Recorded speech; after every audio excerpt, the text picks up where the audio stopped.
여러분 안녕하세요. KSUG에서 자문 역할을 하고 있는 천석범입니다. 오늘은 지능형 기업을 위한 디지털 트랜스포메이션이라는 주제를 가지고 여러분과 말씀을 나눈 지 7번째 시간입니다. 그 오늘은 좀 더 재미있는 혁신 관련된 실패하고 성공한 스토리들 이걸 가지고 말씀드립니다. 이미 그전에도 몇 가지 케이스를 가지고 말씀드렸는데요. 여기에서는 좀 더 구체적으로 최근에 혁신 관련돼서 실패한 사례, 성공한 사례 이런 것들 몇 가지를 말씀드리겠습니다. 이거는 추후에도 좀 더 이렇게 데이터들을 제가 수집하는 대로 더 많은 케이스들을 여러분들과 공유하려고 예상을 하고 계획을 하고 있습니다. 그러니 기대를 해주시면 좋을 것 같습니다. 자, 혁신을 위한 접근 방법. 두 가지 비즈니스 모델의 동시적 추구. 전에 말씀드렸는데 혁신을 할 때는 기존에 있는 걸 놓을 수는 없어요. 기존에 있는 걸 놓고 난 다음에는 그러면은 큰 문제죠. 기존에 있는 수입원, 기존에 있는 캐시카우 이건 가지고 가야 됩니다. 그런데 그러면서 미래 사업을 위한 준비를 해야 되는데 많은 회사들이 지난번에 말씀드린 몇 개 케이스에서 말씀드린 것들이 현재 수익성의 강화를 놓지 못하고 그래서 미래 부가가치 사업 발굴 준비에 늦었기 때문에 그게 제대로 안 된 그래서 이제 단명하거나 아니면 회사가 굉장히 많이 꺾이는 그런 케이스를 말씀을 드렸어요. 그래서 미래 투자 사업 여력을 확보하려면 현재 사업의 수익성이 떨어지면 곤란합니다. 그리고 새로운 기술 수요에 대해서 현재적 선제적 대응을 하지 않으면 그러면 소위 얘기해서 파괴적 혁신이죠. 그런 걸 하지 않으면 뒤처지고 맙니다. 언젠가는. 자, 이 두 마리 토끼를 도대체 어떻게 잡느냐? 굉장히 큰 딜레마죠. 이건 답이 없습니다. 저라고 무슨 알 수 있는 방법이 있는 건 아니죠. 근데 하여튼 케이스를 보면은 요거를 해 나갈 때 어떤 방식으로 해 나가는지 그 다음에 그 안에서 그거를 해 나가는 최고 경영진들은 어떤 마음 자세에 이어야 하는지 이런 것들이 우리들에게 주는 시사점들이 있는 스토리들이 있어요. 그것들을 한번 모아서 여러분들과 공유를 해보도록 하겠습니다. 자, 혁신을 추구하는 기업들의 지향점. 요새 이런 얘기 많이 합니다. 물론 이제 여러 가지 방향성을 가진 회사들이 있는데 이건 하나 이그샘플입니다. 자, 사업 모델은요, 확장을 하는데 이게 산업 융합의 시대입니다. 여러 가지 하나만 하던 시대는 이제 지나왔어요. 사업 융합의 시대고요. 그 다음에 디지털화해 나가는 시대입니다. 핵심의 새로운 엔진, 디지털 기술 이런 것들을 활용을 할 경우에 전에 말씀드린 4차 산업혁명도 그렇고 지금까지 꿈꾸지 못했던 일을 할 수 있는 기회가 훨씬 많이 제공이 되죠. 그리고 또 하나가 요새 이거는 언젠가 제가 한번 다시 다룰 내용인데요. 새로운 세대, 요새 젊은 세대, 그 다음에 다음 세대로 들어올 지금 10대, 20대 초, 이 사람들이 가게의 지출에 의사결정을 할 때 굉장히 강한 입김을 불어넣는 이 친구들. 이 사람들은 기존에 있는 소비자 이 군하고는요, 취향이나 생각이나 이런 게 많이 다릅니다. 많이 다릅니다. 그래서 이런 밀레니얼 세대의 등장, 뉴 타겟 고객을 어떻게 이해를 하고 어떻게 응대를 할 것이냐. 이런 것들이 혁신을 추구하는 기업들이 굉장히 고민을 많이 하고 있는 내용들입니다. 그러니까 사업 모델은 어떻게 해야 될 것이냐. 그 다음에 이걸 하기 위한 나의 이 강점은 어떻게 만들어야 될 것이냐. 그 다음에 그거를 대응할 고객은 어떻게 변하고 있느냐. 이런 것들이죠. 그래서 사업 모델은 더 이상 전통적인 사업 정의에 따라 기업을 정의하면 안 된다. 그리고 새로운 비즈니스 모델을 확장하도록 에코시스템, 생태계, 그 다음에 소비자 니즈를 파악할 수 있는 그런 능력을 키워야 된다. 이런 얘기를 하고 있습니다. 그 다음에 디지털화는 고객과의 접점 채널을 디지털화 해가지고 소비자가 적극 참여할 수 있도록 해서 소비자의 원하는 걸 알 수 있도록 해야 되는 거고, 그 다음에 고객의 구매 여정과 주기를 이해하고 상품 카테고리 등등을 다양화하고, 그리고 스마트 팩토리나 이런 것들 등 디지털 기술, 그 다음에 스마트 글로벌 SCM 이런 것들, 그런 것들에 대해서 이제 깊이 고려를 해봐야 되고, 타겟. 지금까지 소비자의 전체 구매 여정 단계별 커뮤니케이션, 브랜드별 타겟하는 고객 명확화, 그 다음에 거기와 얼라인된 우리의 전략, 이런 것들을 다 만들어야 된다는 거죠. 그런데 중요한 거는 여기가 연결된 교차점에서 어떤 일이 일어나느냐, 이 부분을 잘 고려를 해야 된다라고 많은 사람들이 얘기를 하고 있습니다. 자, 지금부터는 케이스를 몇 가지를 쭉 한번 보도록 하겠습니다. 이렇다고 해서 이 회사가 그렇게 나쁘다. 이 회사들은 정말 대단하고 뛰어난 회사들입니다. 뛰어난 회사들인데 옛날에 그 뛰어난 그 이 명성에 비해서 그 이 어떤 디지털 그 트랜스포메이션에 대한 어프로치가 그 명성에 비해서는 성공을 못했다는 거죠. 왜 그랬느냐? 그런 것들이 우리가 알아야 될 포인트 아닌가 싶습니다.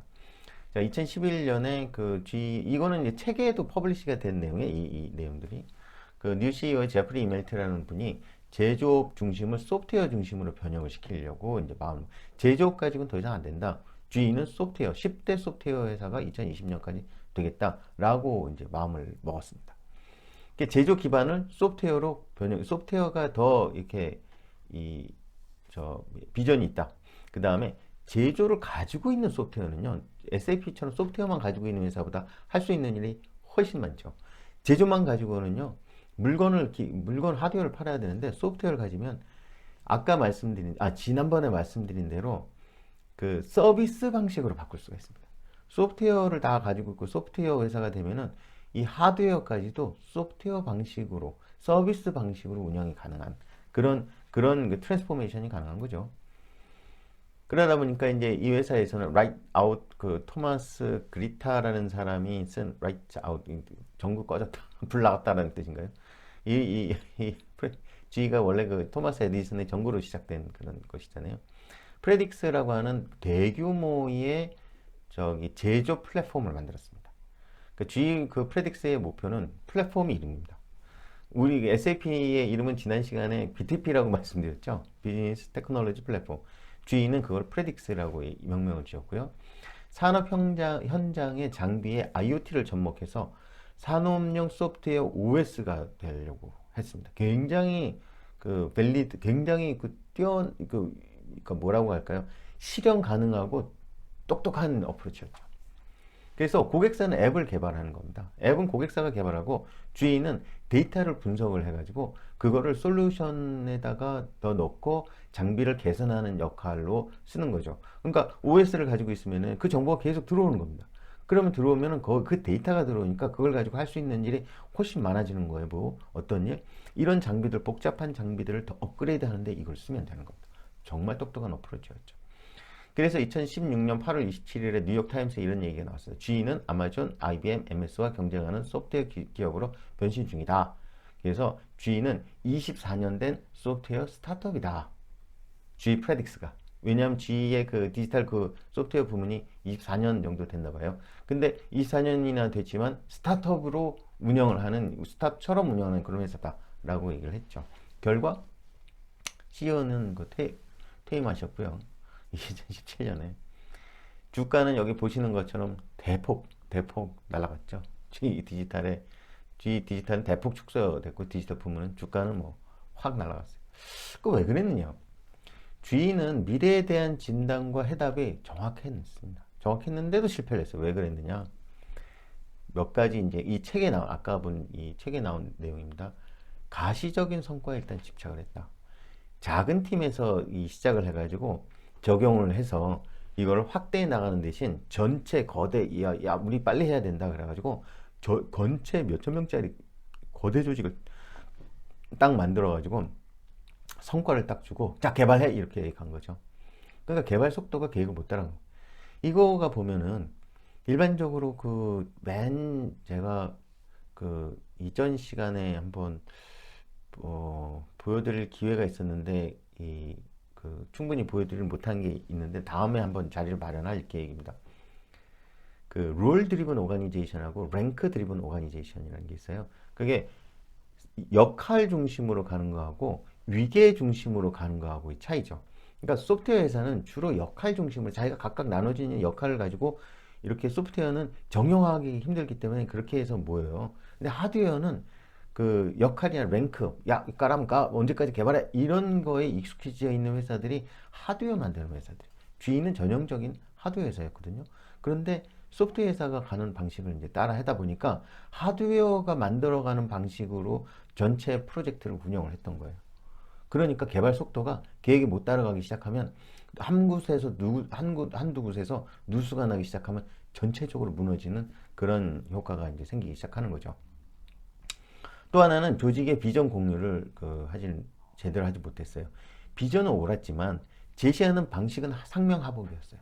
전형적인 하드웨어 회사의 그 모습이죠. 한국에도 한국은 대부분의 이런 모습이죠. 한국은 다 스타트업 일부 빼놓고 대부분 상명하복이죠. 그러니까 개발자가 예를 들어 뭐, 야, 이건 안 되겠습니다. 그래서 전체적으로 요 부분이 빵꾸나기 때문에 전체적으로 개발 이 일정을 지연시켜야 되겠습니다. 라고 얘기하면 그거는 무시당했어요. 말도 안, 밤을 새서라도 해와. 이런 식으로 된 거죠.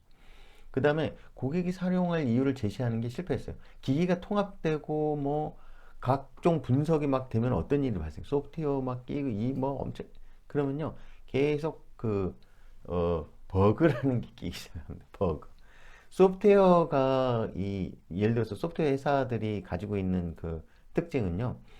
그 버그 그러니까 누가 이제 개발을 하고 이제 이 사람이 떠났어요.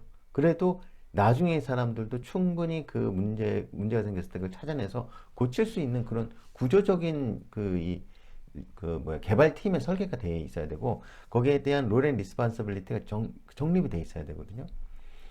그러니까 그렇지 않은 경우에는 자꾸 그 버그가 생기기 시작하는데 버그가 한두 번 생기면 고객들이 떠나갑니다. 안 쓰려고 그래요. 머리 아프고 골치 아프거든요. 그 다음에 이제 비용 이슈. 주주들한테 2016년에 6조 투자를 했어요. 근데 수익이 안 나왔어요. 돈을 왕창 투자했는데 그 버는 건 없어요. 그러니까 어떻게 됐어요? 주가가 팍 떨어졌죠. 이런 일이 이제 발생이 되죠. 여기에서 그 느끼는 그 교훈은 뭐 여기도 이제 다시 또 시작을 해도 되겠죠. 근데 교훈은 거창한 성과보다도 작은 성공 경험을 쌓아 나가는 게 중요하다. 아, 이게 스타트업 방식이거든요. 그러니까 이 소프트웨어나 이런 그 서비스 방식은요.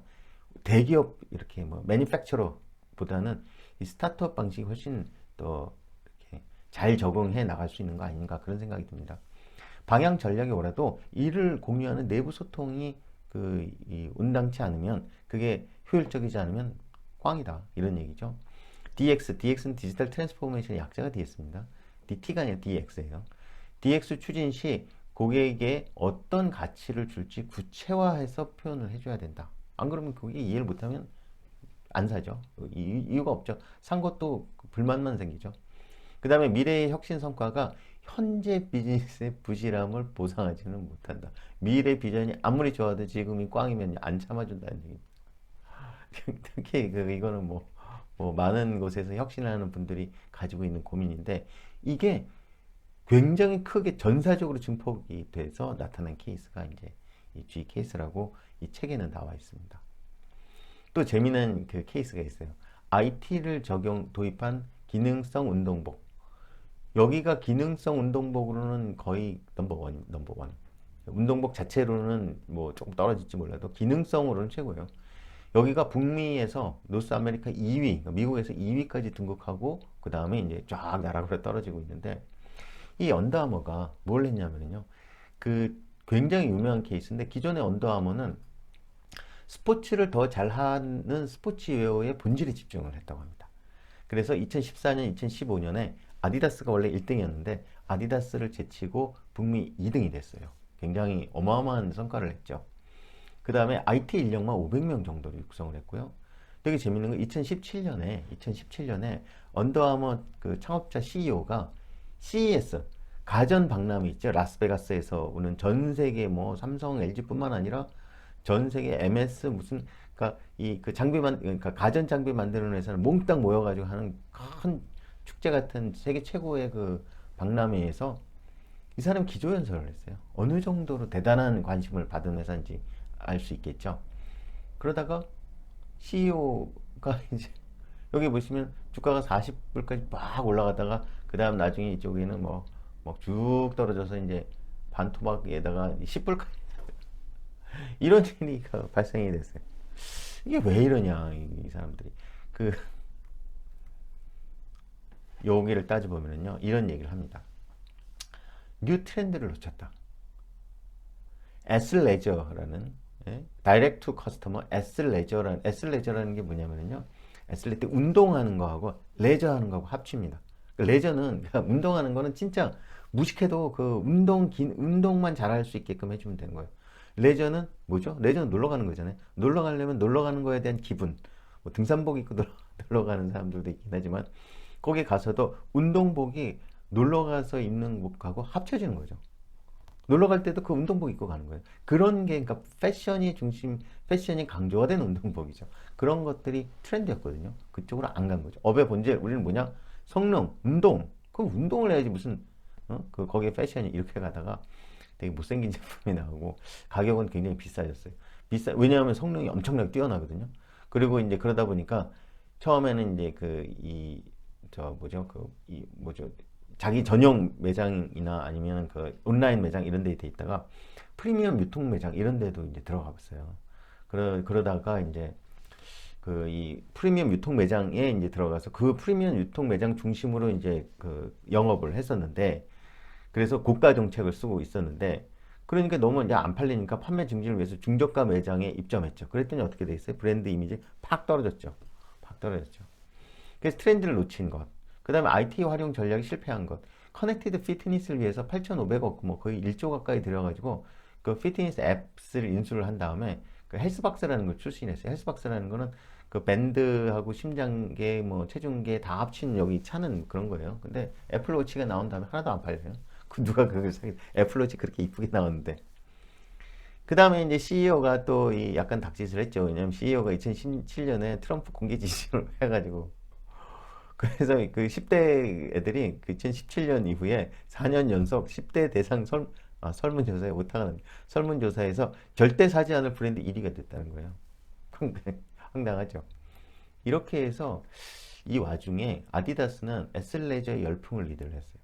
그래서 10대나 중장년까지 라이프스타일 브랜드로 운동할 때 입는 게 아니라 평상시에도 신고 다니고 놀러 갈 때도 입고 다니는 옷, 그 다음에 신고 다니는 신발로 변신했어요.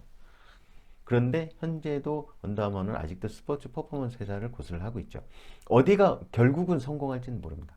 그러나 지금 현재로서는 아디다스가 대박이고 언더아머는 확 찌그러들었죠. 그 미래의 그 성공을 위해서 현재를 그 담보할 수는 없다는 말씀도 앞에 드렸지만은 하여간에 트렌드를 놓치고 그 다음에 IT를 쓰더라도 IT를 정말 유효적절하게 써야 된다. 그 다음에 경쟁사가 누구냐 이런 건데 그 다음에 세상의 흐름이 뭐냐 고객이 원하는 게 뭐냐 이런 것들을 제대로 알고 있어야 된다는 것들을 반증하는 케이스입니다. 카길이라는 회사는요 호주계의 그 곡물 유통 사업하는 회사예요. 근데 이 사람들이 농업 컨설팅 서비스로 사업을 확장을 했어요. 왜냐하면 이 사람들이 뭐 파종하고 재배하고 비료 뭐 종묘 이런 것들을 굉장히 많이 팔거든요. 그 다음에 수확하고 판매하고 이런 것들에 대해서 이 사람들이 자기가 가지고 있는 토지 기후 분석하는 그런 능력, 왜냐면 자기들이 그거 하려고 만든 거예요. 그 다음에 그 파종 서비스도 이렇게 대행을 해주고 그 다음에 비료하고 에너지 컨도 그 다음에 환경 분석 이런 걸 다 해주는 그런 걸 만들었는데 이게 곡물 유통에서 획득한 정보와 노하우를 서비스로 했어요. 그래서 곡물 재배에서 판매에 이르는 모든 과정에 대한 노하우를 축적을 해가지고 그걸 사업 아이템으로 바꿨어요. 그 다음에 그거를 사업 아이템을 가지고 그거를 자기네 고객도 파트너들한테 적용하기 시작을 했는데 제가 생각하기에는 이거 왜 한 것 같아요. 이거 해가지고 돈 몇 푼이나 더 벌겠다고. 서비스 해가지고 무슨 뭐 농장 가서 뭐 몇 억씩 받을 거예요. 아니 뭐 왜 했을까요? 정보 취득하기 위해서 하는 거죠. 이렇게 되면 광범위한 이 사람들을 도와주면서 이 그 농장들, 이 파트너들이 가지고 있는 정보, 자기들도 모르고 있는 그 토질부터 시작해가지고 거기에 특징, 뭘 어떻게 해야 되는지, 판매는 어떻게 이런 정보들을 몽땅 가지게 됩니다.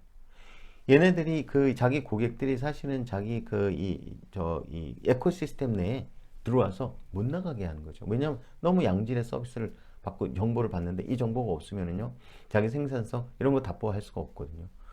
그러니까 야 여기 되게 영리한 사람들이죠. 자기가 유통해서 획득한 정보와 노하우를 서비스를 해가지고 알량한 그 서비스를 판매하는 형태로 쭉 꼬셔가지고 이 그 모든 이쪽을 다 끌어들여서 자기의 전체 거대한 에코시스템을 만들어 나가는 이미 거대한 기업이긴 하지만 더 만들어 나가는 더 치밀하게 치열하게 만들어 나가는 그런 방식으로 이 데이터를 활용을 하고 있다. 이 사람들이 컨설팅 서비스 왜 하느냐? 제가 생각엔 데이터 획득을 위해서 그 컨설팅 서비스를 한다. 이렇게 보고 있습니다. 굉장히 영리한 방식이죠. 그리고 이런 그 농업, 파종 이런 거 하는 회사가 디지털 트랜스포메이션 하면서 얘네들은 어떻게 했는지 아십니까?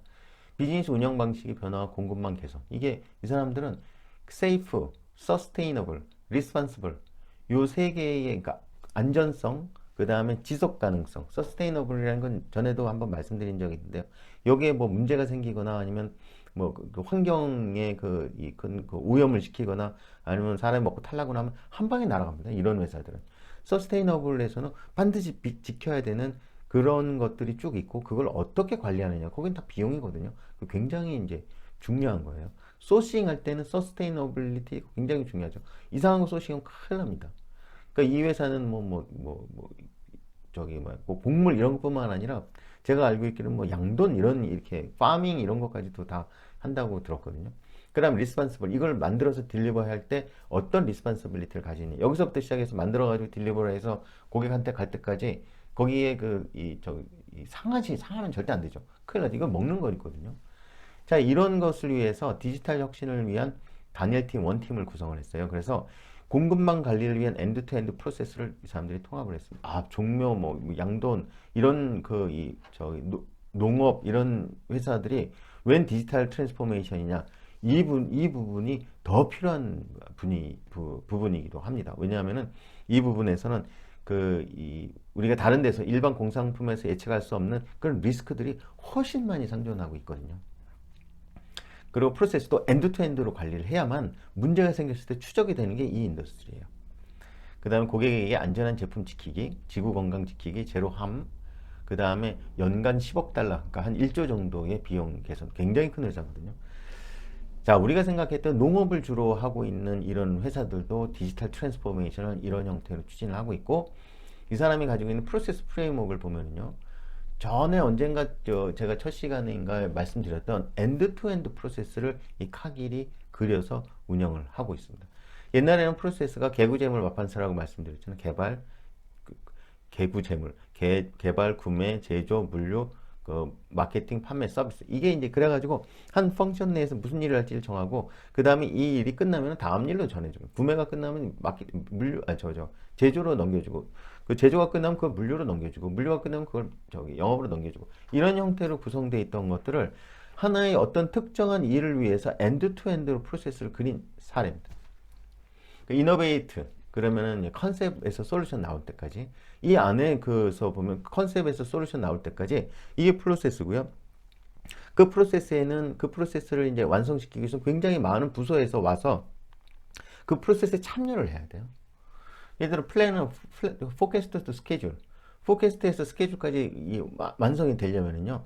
예측 정보, 수예측 정보를 가지고 공급 계획을 만들어 가지고 거기에 재고 정보를 넣어서 공급 계획을 만들어 가지고 그 다음에 이 전체 이 플랜을 만들 때 붙어야 되는 그 부서는 굉장히 많이 있어요. 많은 곳에서 붙어서 이 의견을 내고 자기들의 정보를 제공을 해줘야 이 플랜이 하나가 나올 수 있거든요.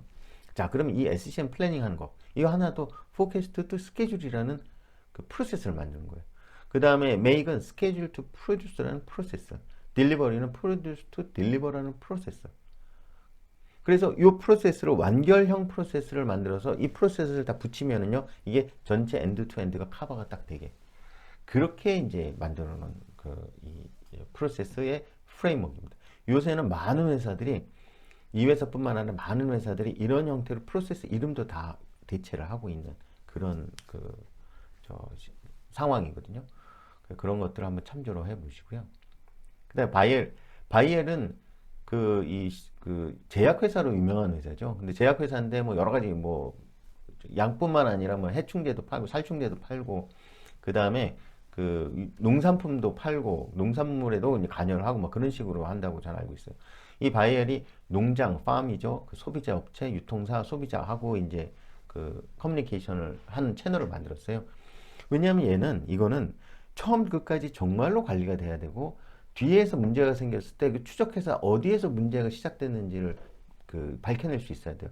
안 그러면 이 중간에 낀 이 회사는요, 문제가 생기면 순식간에 망할 수 있는 그런 리스크를 가지고 있어요. 그게 서스테이너빌리티라고 제가 몇 번 말씀드렸을 겁니다. 지속 가능성.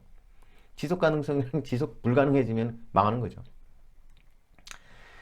자, 여기서 지속 가능한 브랜드의 역할, 지속 가능한 그 공장으로부터의 그 농장으로부터의 공급, 식품 원료의 품질, 지속 가능한 제품을 소비자에게 제공하는 거. 이거 하나하나에 대해서 뭘 해야 되느냐를 가지고 이 사람들이 디지털 혁신의 목표를 잡은 거죠. 그 다음에 고객은 식품 및 브랜드에 대한 신뢰 보장, 고객 취향에 따라서 그 식품 개인화, 그 다음 식품 레시피하고 어떻게 섭취를 해야 되는지 교육하고 이런 것들을 고객하고 유통사하고 커뮤니케이션 할 수 있도록 해놓은 거죠. 그래서 식품의 혈통, 계보, 지속 가능성 등 추적, 그래가지고 물류 추적, 뭐 콜드체인의 무결성 그 보증 이런 것들을 처음 끝까지 이제 만들려고 노력을 하는 거고요. 그래서 소비자 업체 및 농장 커뮤니티를 위한 전용 서비스를 제공하는 글로벌 식품의 밸류 체인 서비스다라고 하는 것들을 이라고 하는 게 그 바이엘이 가지고 있는 디지털 혁신 배경의 목표였습니다. 목표. 굉장히 그 뭐라고 할까 맥센스 하죠. 저런 형태의 목표가 디지털 트랜스포메이션을 그 추구하는 각 회사마다 그 있어야 되겠죠. 그래야 이제 무엇을 할지가 정해지는 거고 이거는 그 사람들이 그린 그림이라고 저는 알고 있는데 저걸 위해서 이거를 그리는 겁니다. 그래서 이거를 우리는 임플리멘테이션 해보겠다. 농장에서의 디지털은 어떻게 소비재 업체와 뭐 유통사에서 디지털은 어떻게 소비자에서는 어떻게 그러면 그거를 엔드 투 엔드로 나는 뭘 해줘야 되나 이것들을 이 사람들이 설계를 한 거죠. 그래서 농장하고 그 소비자 업체는 다이렉트 팜 커넥 커뮤니티라는 걸 만들고 유통사하고 소비자는 직접 소비자와 연결하는 커뮤니티를 이제 만들었어요. 그래서 이 커뮤니티는 그냥 커뮤니티 서로 만나가지고 얘기하는 그런 게 아니라 그 안에 있는 구체적인 이 플로우가 담겨져 있는 커뮤니티의 네트워크입니다. 디지털 네트워크. 그 시스템이 다 존재하는 그런 네트워크예요. 농장에게는 뭘 해주냐면요. 뭐 새 채널 파트너에게 프로모션하고 인증 촉진하고 그 다음에 뭐 선진 사례 벤치마크 제공해주고 이런 것들을 해주는 그 역할을 하는 거죠. 그 다음에 소비자 업체에서는 새로운 공급처 발견할 수 있게 해주고 그 다음 공급품에 대한 안전 보장, 품질 보장, 제품의 풋프린트를 이해시킨 그런 역할을 농장하고 소비자 업체 간에 서로 커뮤니케이션 할 수 있는 네트워크를 만들어주고 디지털 네트워크를 만들어주고 유통사와 소비자 간에는 직접 소비자와 연결되는 그런 커뮤니티를 만들어주고 그래서 어떤 브랜드가 나왔고 근데 소비자는 그거를 내 음식이 어디에서 왔을까 이거는 먹어도 되는 걸까 얘는 과거에는 무슨 일이 없었을까 이것들을 직접 알 수 있게 해주는 커뮤니티를 만들었다는 거죠.